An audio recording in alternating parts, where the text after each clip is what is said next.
Ce jeudi 1er décembre était l'occasion pour le département de la Réunion et l'État de renouveler leur partenariat et leur engagement dans le cadre de la stratégie nationale de lutte contre la pauvreté. Réunis au sein de l'hémicycle du Palais de la Source, en présence d'acteurs publics et associatifs opérant dans le champ social, le président du conseil départemental Cyril Melchior et le préfet Jérôme Filippini ont signé la convention d'appui à la lutte contre la pauvreté et d'accès à l'emploi.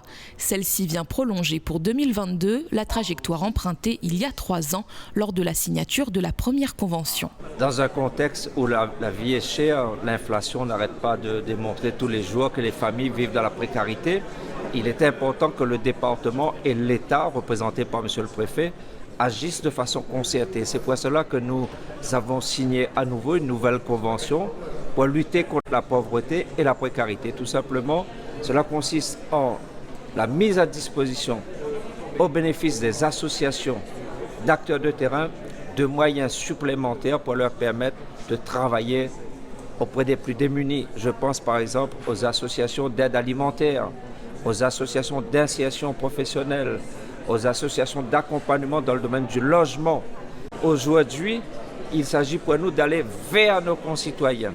Et on a développé donc un dispositif d'accompagnement vers les plus démunis. Ce sont les caravanes d'accès aux droits et à l'information qui circulent dans les quartiers de la Réunion pour expliquer aux plus démunis, aux plus fragiles, aux plus vulnérables, comment on peut les aider dans tous ces domaines. Dans le cadre de cette convention, ce sont 11,3 millions d'euros qui seront attribués au département par l'État pour la mise en place d'un programme d'action ambitieux visant à apporter les réponses appropriées aux publics les plus démunis. La stratégie de lutte contre la pauvreté et pour l'accès à l'emploi, c'est venu d'une intuition et d'une demande du président de la République en 2018 avec un constat. On fait déjà beaucoup de choses pour lutter contre la pauvreté, mais on le faisait parfois un peu en silo, chacun dans sa ligne de nage, et on le faisait parfois de façon un peu descendante.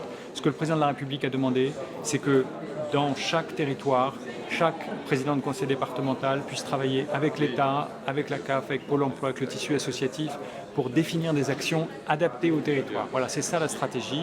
Elle a bénéficié de moyens importants de l'État. C'est 37 millions d'euros qui ont été apportés sur 3 ans. Rien que cette année, c'est 11,5 millions d'euros. Mais ça permet surtout de faire quelque chose d'intelligent pour les publics. C'est ce qu'on a vu ce matin, c'est-à-dire ne pas imaginer qu'il y a des solutions toutes faites, travailler avec les partenaires associatifs, soutenir ce qui marche, corriger quand ça ne marche pas, évaluer. Et une dame témoignait du bénéfice de ce genre d'action pour elle. Pour nous, c'est ce qui est le plus motivant. C'est de sentir qu'on fait un travail utile pour les Réunionnaises et les Réunionnais. Cette convention cible principalement l'insertion des bénéficiaires du RSA avec des actions majeures comme le financement du recours aux prestations de garde d'enfants ou la création de packages insertion logement. On peut également citer d'autres actions plus globales comme l'aide alimentaire, la médiation sociale ou encore la prévention santé et la lutte contre les addictions.